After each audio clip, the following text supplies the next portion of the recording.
Jack found the diary on a Thursday, tucked behind a brick that had no business being loose. He'd been drilling pilot holes for shelving brackets when the masonry bit caught something hollow, and the brick shifted like a tooth ready to fall out. The leather cover was worn soft, almost oily to the touch. When he opened it, he saw his own handwriting staring back at him. Not similar, not close. His. The way he hooked his lowercase g's, the aggressive slant when he wrote fast, even the weird habit of making his capital J's look like backwards question marks.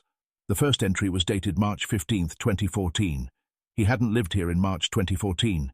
He'd been in Sydney then, in that overpriced Bondi flat with Emma, arguing about whether they should get a cat to save the relationship. Spoiler, they didn't, and it didn't. But here was an entry describing his morning coffee at 7 Seeds on Berkeley Street, complaining about the barista who always forgot his name was Jack, not Jake. 7 Seeds was a 5-minute walk from this apartment. This apartment he'd moved into 3 weeks ago. The warehouse conversion still smelled like fresh paint and sawdust. Exposed beams ran across the ceiling, and the massive windows that faced the street were the reason he'd signed the lease without negotiating. Late afternoon light sliced through them now, turning dust motes into tiny planets orbiting his confusion. Jack sat on the concrete floor, drill forgotten, and read. March 16, 2014. Debugged the payment gateway issue for the Morrison account. The problem was in line 847A missing semicolon. Always the small things that break everything. Emma called at lunch. We talked about the cat again. I said maybe. I always say maybe when I mean no. Jack's mouth went dry. He had debugged a payment gateway issue for Morrison Industries. But that was last month, in Sydney. Line 847 had been the problem. A missing semicolon. He remembered because Morrison himself had called to complain, and Jack had found the bug while the man was still mid-rant. He flipped forward, pages rustling like whispers. June 3rd, 2014. The dream about drowning came back. Same as always. Black water, no surface, lungs burning, but I can't die. Woke up at 3:17 a.m., made tea, watched the sunrise from the roof. Jack had that dream 2 nights ago. He'd woken at 3:17 a.m. He knew because he'd checked his phone, annoyed that his brain couldn't even let him sleep until a round number. He'd made tea English breakfast, no milk, and climbed the fire escape to the roof to watch Melbourne wake up pink and gold. His hands shook as he turned more pages. Every entry was his life, displaced by exactly 1 year. Arguments with Emma that had happened months ago. Code problems he'd solved.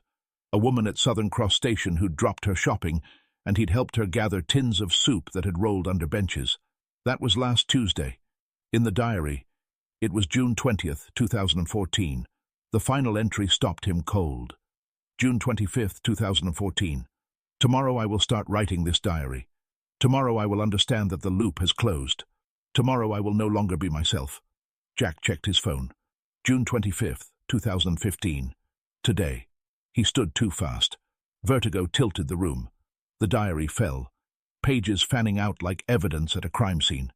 Outside, a tram rattled past, bell clanging at someone who'd parked too close to the tracks. Normal sounds. A normal Thursday evening in Fitzroy, except nothing was normal anymore. Jack grabbed his laptop from the kitchen counter and started searching.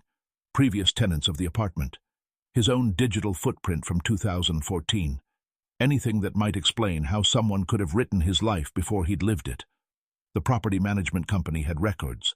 The apartment had been vacant since December 2014. The previous tenant was listed as J. Lawson. His hands hovered over the keyboard. That was impossible.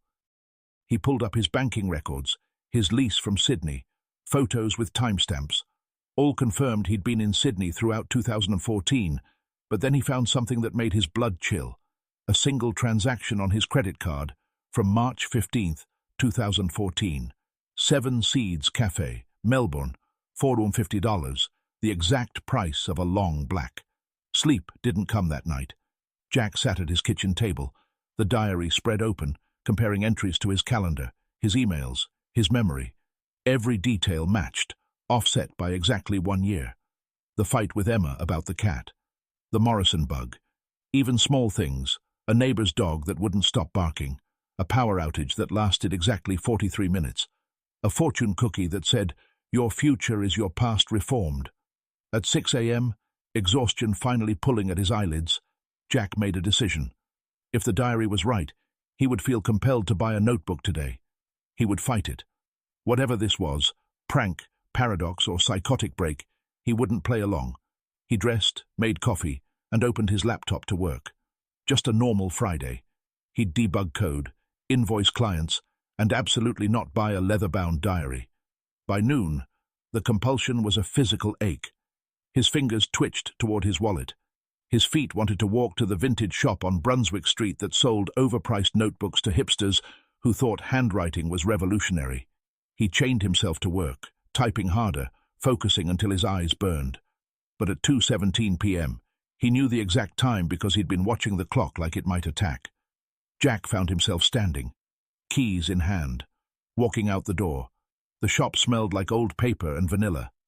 The clerk, a woman with thick-rimmed glasses and paint under her fingernails, smiled at him. "Looking for anything specific?" she asked warmly. "No," Jack said, even as his feet carried him to a display of journals. His hand reached out, independent of his will, and selected a leather-bound diary. The same worn brown as the one in his apartment, the same size, the same weight in his hands. "Good choice," the clerk said. "That one's been here forever, like it was waiting for someone." Jack wanted to drop it, run, set it on fire. Instead, he heard himself say, "I'll take it." Back in his apartment, the new diary on the table next to the old one, Jack waited. The sun tracked across the floor, measuring time in light and shadow. At 5:33 p.m., his right hand picked up a pen. He watched, disconnected, as it opened the new diary to the first page. His hand moved. Words appeared. June 26, 2015. Found the diary yesterday. Everything makes sense now. Or nothing does. Same difference. "Stop," he said aloud to himself. His hand kept writing. "The compulsion is stronger than I expected. Like my thoughts are running on rails, and someone else laid the track." Jack tried to pull his hand away. His muscles locked. The pen kept moving, describing his failed attempt to resist in real time. He was reading his thoughts on the page as they formed, past and present colliding. The doorbell rang. His hand released the pen immediately, like a spell breaking. Jack stumbled to the intercom, legs shaky from the adrenaline of fighting his own body. "Yeah?" he answered. "Delivery for Jack Lawson," came a cheerful voice. "I didn't order anything." "Says here you did. Signature required." Jack buzzed him in because it was easier than arguing. The delivery guy was young, maybe 20, with the kind of aggressive cheerfulness that suggested chemical enhancement. He handed Jack a padded envelope. "What is this?" Jack asked, confused. "Dunno, mate. Just says fragile. Have a good one," the delivery guy said before leaving. Inside the envelope was a USB drive and a note in handwriting that wasn't quite his same style, but looser, like someone had practiced copying it, but given up on perfection. "Watch this. Then you'll understand why you have to complete the loop." Jack plugged the USB into his laptop. One file, a video labeled Proof. He clicked play. The video was shot on a phone, shaky and vertical. It showed his apartment, his current apartment, but wrong. Different furniture, different paint on the walls, and standing in frame was Jack himself, but older. Gray threading through his hair, lines around his eyes that he didn't have yet. Future Jack spoke to the camera. "If you're watching this, the diary worked," the older Jack said grimly. "You found it, you're writing it, and you're probably terrified. Good. You should be. But you need to finish it. All of it. Every entry for the next year." Current Jack paused the video. His reflection in the laptop screen looked pale, haunted. He hit play again. "I can't explain the mechanics. You wouldn't believe me if I tried," the older Jack continued. "But here's what matters. Emma dies in 3 months. October 12th, 2015. Car accident on the M31. Unless you complete the loop. The diary isn't just predicting your future. It's creating a stable timeline. Every entry you write locks another piece in place. Skip one, change one, and the whole thing collapses. And in every collapsed timeline I've seen, Emma dies." The video flickered, distorted, then stabilized. "I know you're not together anymore," the older Jack said, his voice heavy with exhaustion. "I know you think you hate her for what she said when you left, but you don't, and you can't let her die just to prove you have free will. Trust me, I tried that. I'm on loop number 7 now, and I'm tired. So tired. Just write the diary. Every word. Every day. Save her. Save yourself. Save. The video cut to black. Jack slammed the laptop shut. His hands were shaking. This was impossible. Time loops didn't exist outside of science fiction. But the diary existed. The video existed. His hand had moved without his permission. He grabbed his phone and almost called Emma, then stopped. What would he say? Hey, I know we haven't talked in 3 months, but future me says you're going to die unless I write in a magic diary? He opened the old diary instead, the one he'd found, and flipped to October 12th, 2014. October 12th, 2014, Emma called. We talked for 3 hours. She said she was sorry. I said I was sorry. We're going to try again. Distance makes the heart grow fonder, or maybe just more realistic about what matters. She's driving down from Sydney next weekend. Jack's chest tightened. They hadn't talked in 3 months. She hadn't called. They weren't trying again. But if the pattern held, if his 2015 matched this 2014, then in 3 months she would call. They would talk. She would drive down from Sydney, and according to future him, she would die on the M31, unless he wrote the diary. The next morning, Jack woke with the pen already in his hand. He'd fallen asleep at the kitchen table, face pressed against the diary's open pages, and his fingers had kept writing. The new entry was there in his sleep-cramped handwriting. June 27th, 2015. The loop is tightening. I can feel it in my bones, like gravity got heavier overnight. Made pancakes for breakfast. Burned the first batch. The smoke alarm went off for exactly 12 seconds. Jack lurched to the stove, which he hadn't touched. A box of pancake mix sat on the counter. He didn't remember buying it. He looked at the clock. 7:43 a.m. According to the old diary's June 27th, 2014 entry, he'd start making pancakes at 7:45. No, he said to the empty apartment. He walked away from the kitchen, grabbed his running shoes. He'd go for a jog, break the pattern. But as he reached for the door handle, his legs locked. His body pivoted, walked back to the kitchen. At exactly 7:45, his hands started mixing batter. The first batch burned. The smoke alarm screamed for 12 seconds before he could fan enough smoke away with a dish towel. Jack watched himself perform these actions like a passenger in his own body. Aware, but not in control. Only when he sat down to eat the second successful batch could he move freely again. His phone rang. Unknown number. Jack, it's Marcus. From the coffee shop? A friendly voice said. You left your wallet here yesterday. Jack checked his pocket. Empty. He didn't remember going to any coffee shop yesterday except to buy the diary, and the clerk there had been a woman. Which coffee shop? He asked cautiously. 7 Seeds, mate. You were here around 3. Had your usual? Seemed pretty distracted. The wallet fell out when you left. Jack's blood chilled. According to the old diary, he'd been at 7 Seeds at 3 p.m. on June 26, 2014, but he hadn't gone there yesterday. He'd been at the vintage shop on Brunswick, buying the diary at exactly that time. I'll come get it, Jack managed. No rush. We're here till 5, Marcus said cheerfully before hanging up. Jack hung up and checked his laptop. His bank showed a charge from 7 Seeds yesterday at 3:07 p.m. The timestamp on his receipt from the vintage shop was also 3:07 p.m. He'd been in 2 places at once, or the timeline was splitting, overlapping, eating itself like some kind of temporal Ouroboros. He opened both diaries, comparing yesterday's entries.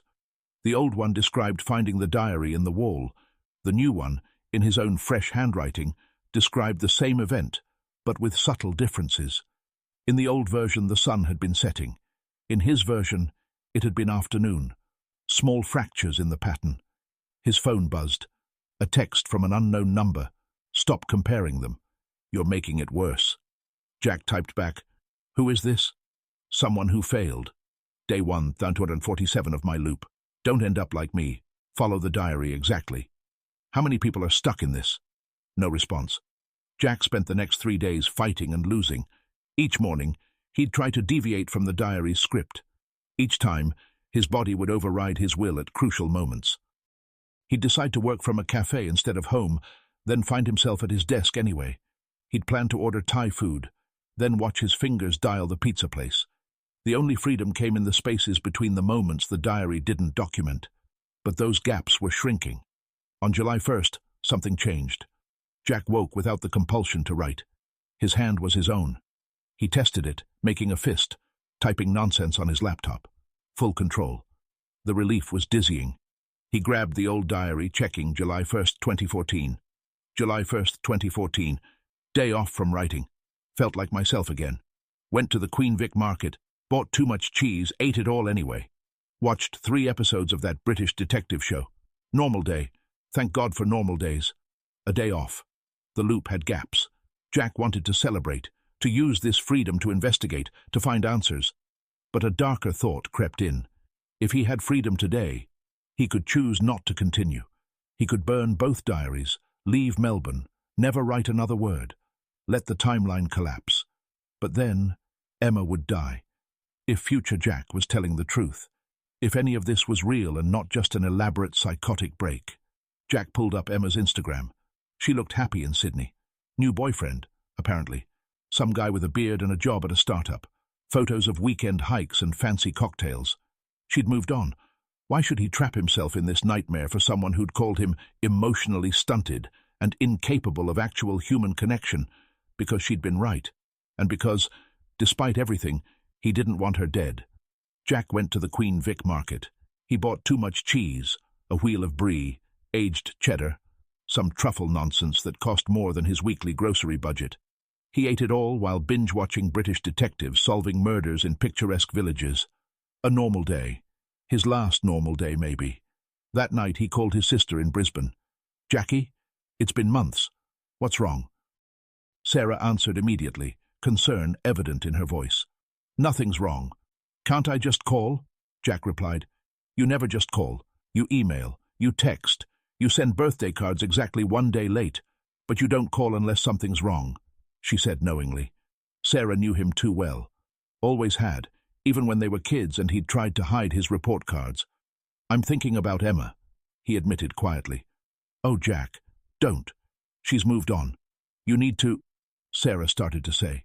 "If you could save someone's life but it meant giving up your own freedom, would you?" He interrupted. Silence. Then Sarah spoke carefully. "Are you in trouble? This sounds like you're in trouble." "It's hypothetical," Jack said.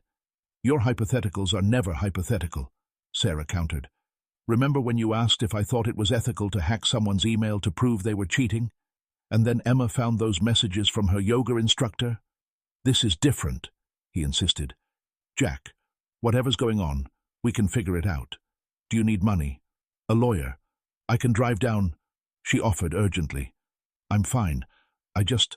I wanted to hear your voice," Jack said softly.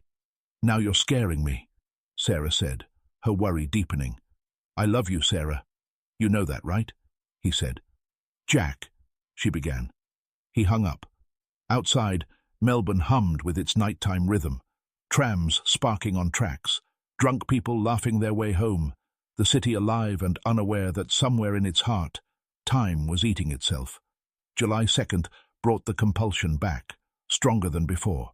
Jack's hand cramped from writing, filling pages with observations he hadn't made yet, conversations he hadn't had. The barista at Seven Seeds called him Jake, and he wanted to correct her, but heard himself say, "Close enough." A woman dropped her shopping at Southern Cross Station, not soup this time, but oranges that rolled like bright planets across the dirty floor. He helped her gather them, and she said, "You're kind," and he wanted to say, "No, I'm just following a script," but instead said, "We all need help sometimes." The worst part was the dreams. The diary had started documenting his dreams, which meant he had to dream them.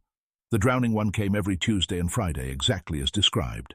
Black water, no surface, lungs burning but unable to die. He'd wake at 3:17 a.m., make tea, climb to the roof. Even his subconscious was scripted now. On July 15th, Marcus from Seven Seeds asked him out. "I know this is random," Marcus said, drawing a heart in Jack's coffee foam, "but would you want to grab a drink sometime? Somewhere that serves more than just caffeine?" Jack watched his mouth smile, heard his voice say, "Yeah, that sounds good," while internally screaming no. Not because Marcus wasn't attractive, he was, in that indie barista way, all forearm tattoos and perfect stubble. but because the diary had this entire relationship mapped out. 3 dates, 1 kiss. Marcus would say, "I love you" too soon. Jack would panic and ghost him. Marcus would leave increasingly sad voicemails that Jack would delete unheard. "Friday?" Marcus asked hopefully. "Friday," Jack's mouth agreed. The date was at a bar in Collingwood that specialized in obscure whiskies. Jack watched himself be charming, funny, interested. Marcus talked about his band. Of course he had a band, his ex-boyfriend who'd recently moved to Berlin. His theory that Melbourne coffee was superior because of the water quality. Jack's scripted responses were perfect. Laughing at the right moments, asking follow-up questions, maintaining exactly the right amount of eye contact. "You're different," Marcus said after the 3rd whiskey, studying Jack with genuine interest. "Most guys are either trying too hard or not trying at all.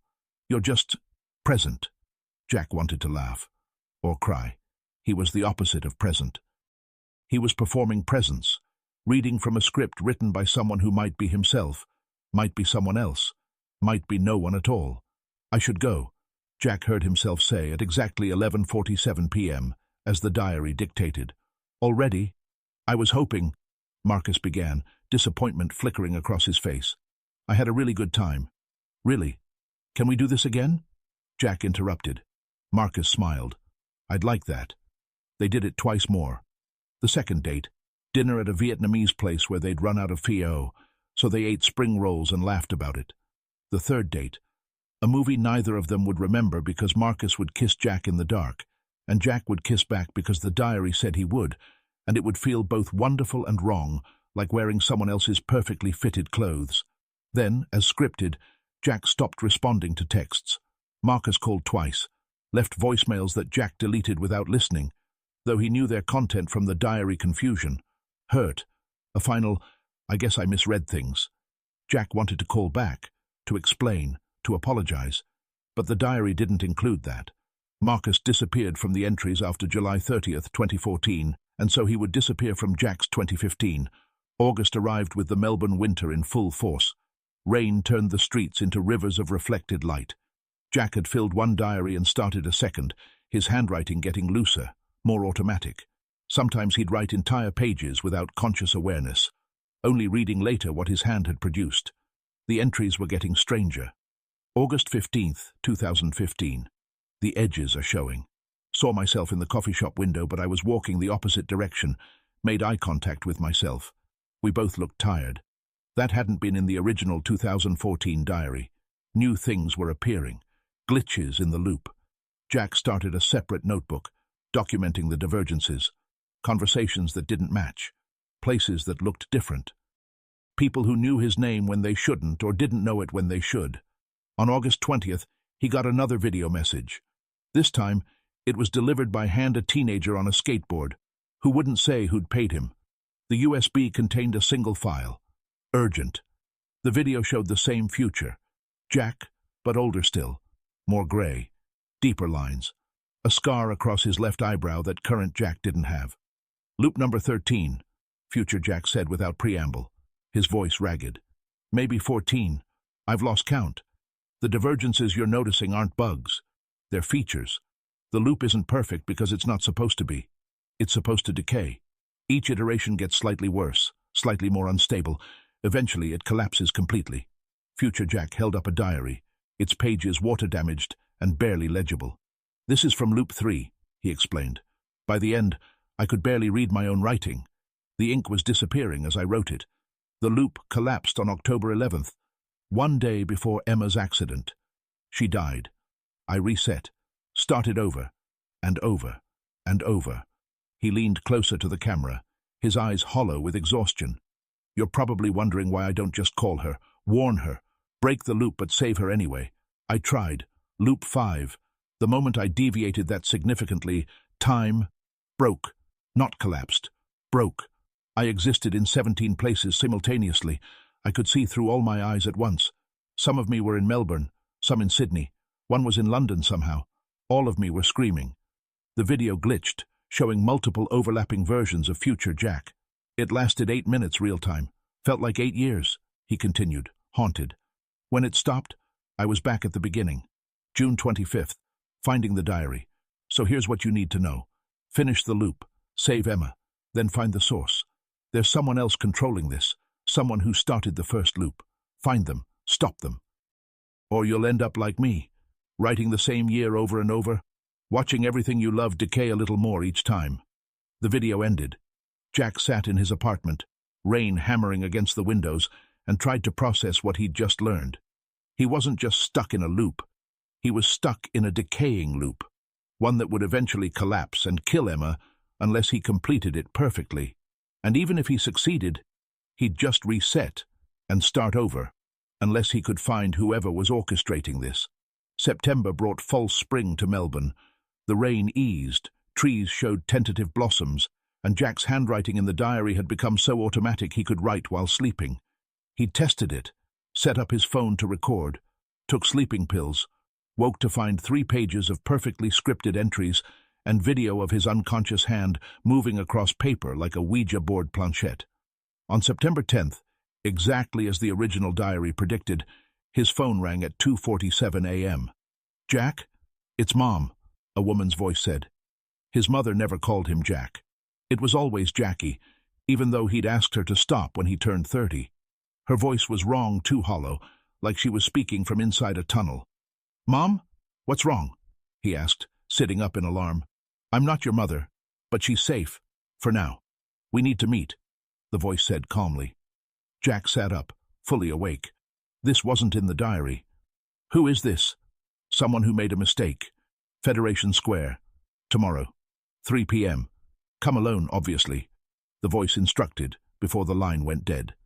Jack checked the old diary. September 11th, 2014 described a normal day of coding and coffee. No mysterious meetings. This was new. A crack in the pattern.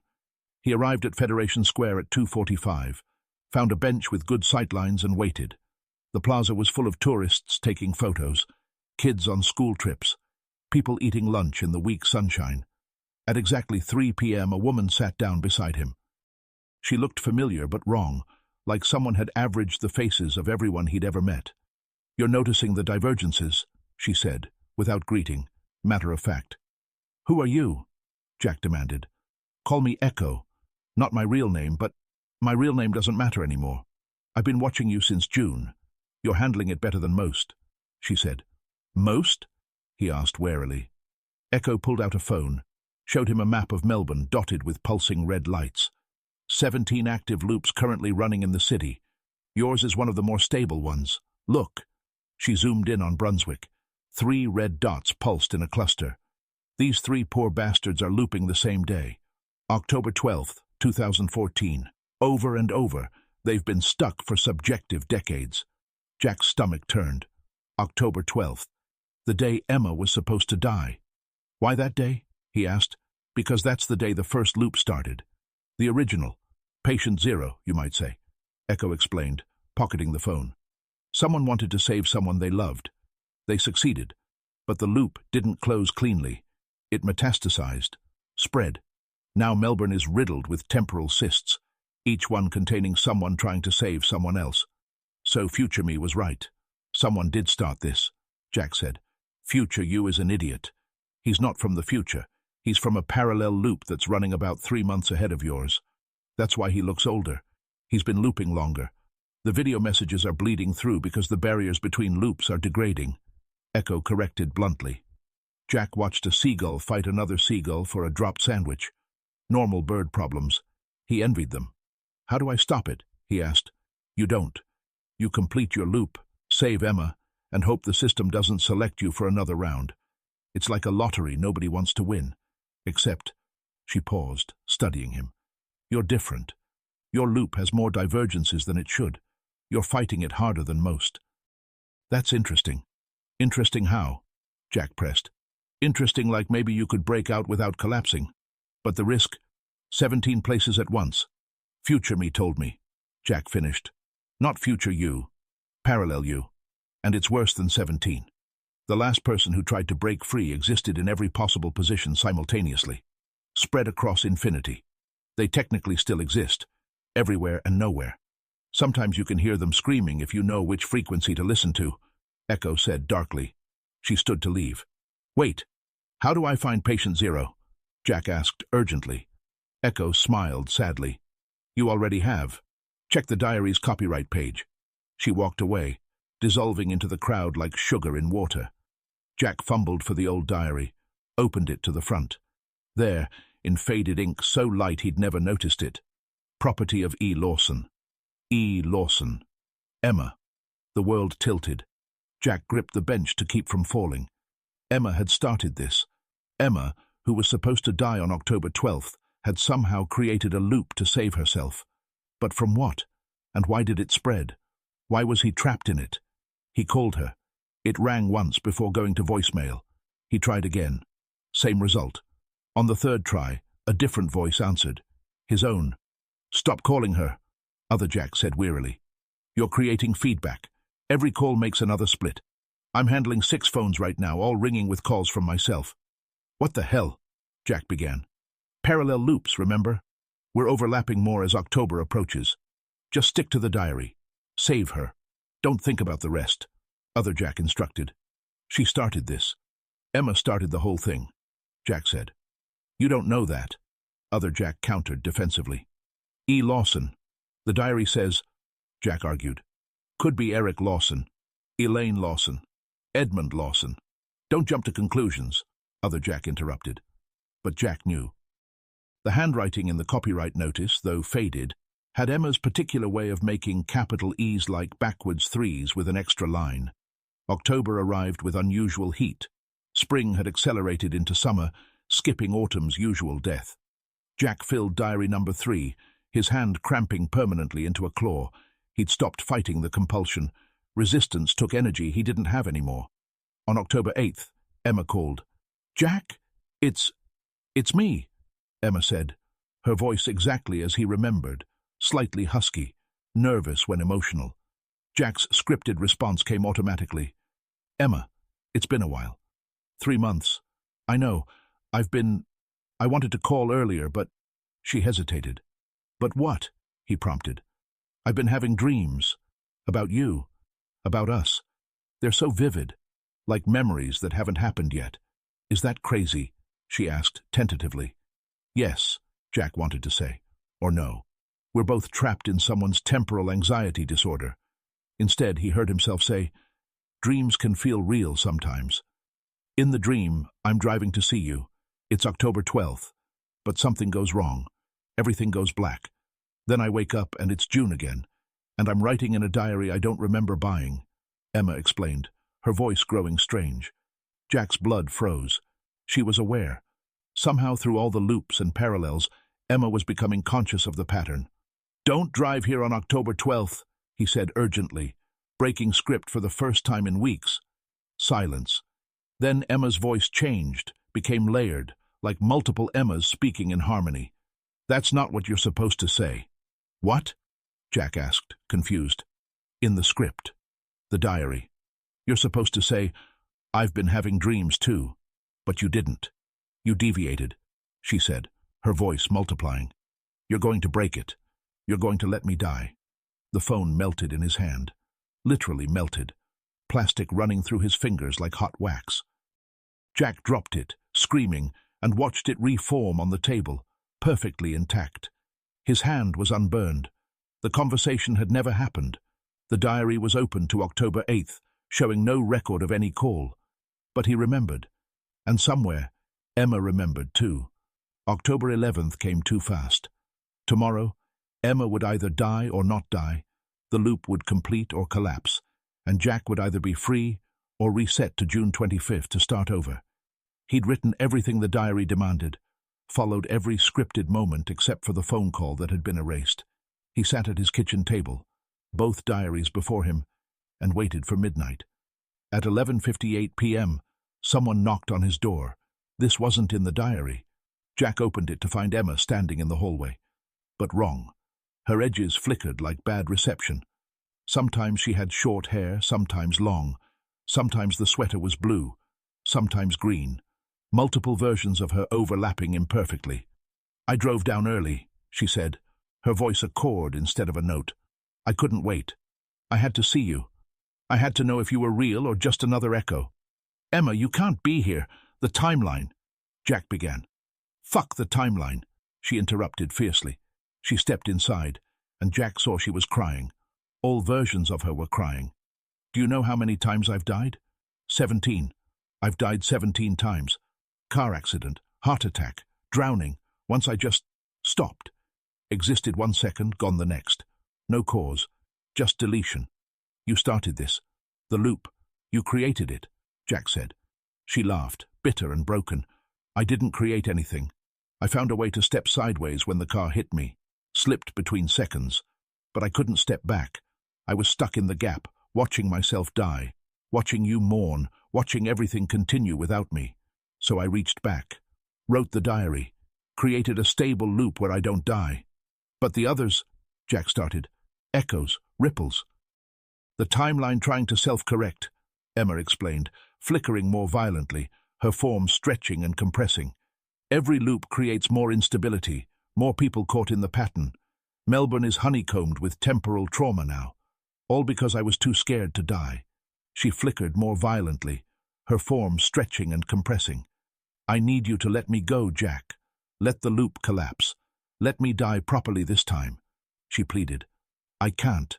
I won't, Jack said firmly. You have to. Every iteration makes it worse. Soon it won't just be Melbourne, it'll spread. Sydney, Brisbane, the whole world eventually. Everyone trapped in their own repeating year, trying to save someone who's supposed to be gone, she argued desperately. Jack reached for her, but his hand passed through her like she was mist. There has to be another way, he insisted. There is, she said, solidifying slightly, becoming singular, present. We closed the loop together. Both diaries, burned at the same moment tomorrow. October 12th, 3:17 p.m. The exact moment of the accident. It'll either lock the timeline permanently with me alive, or, Jack prompted, dreading the answer. Or we both cease. Not death. Complete removal from existence. Never were, never will be, she said quietly. Those aren't good options, Jack said. They're the only options, Emma replied. She pulled out her own diary, the original, Jack realized. The one she'd written in that space between seconds. I've been writing too. Every loop, I write what you'll write next year. But I'm tired, Jack. So tired. I've been doing this for subjective centuries. They sat together at his kitchen table, 3 diaries between them, and talked through the night. Not about the loop or time or death, but about small things. The coffee shop where they'd met. The cat they never got. The fight about the dishes that had somehow escalated into the breakup. Normal couple problems that seemed quaint now.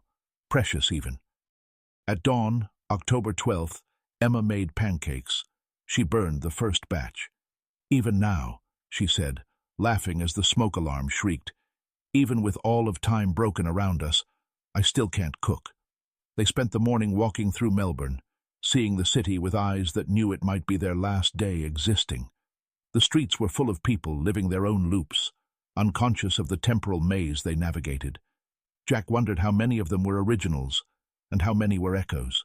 Copies of copies, degrading with each iteration. At 7 Seeds, Marcus made Jack's coffee, drew a heart in the foam. Your usual, Jake, he said with a smile that suggested he didn't remember their 3 dates. The ghosting, any of it. The loop had erased that pain at least. Thanks, Marcus, Jack replied. Have we met? Marcus looked confused. I don't remember telling you my name. Another glitch. The timeline was fracturing more visibly now, contradictions piling up. Emma took Jack's hand, and for a moment, her fingers felt solid, real, warm. They reached the intersection at Hoddle Street at 3:15 p.m. This was where it would happen.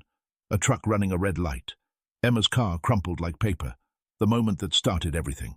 She stood at the exact spot, checking her watch. 2 minutes, she said softly.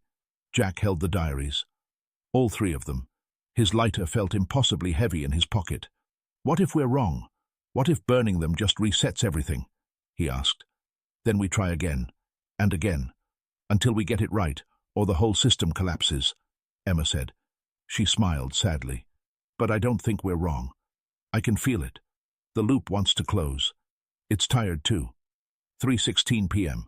1 minute. I loved you, Jack said. Love you. Present tense. Even when we were awful to each other. I know. That's why this worked.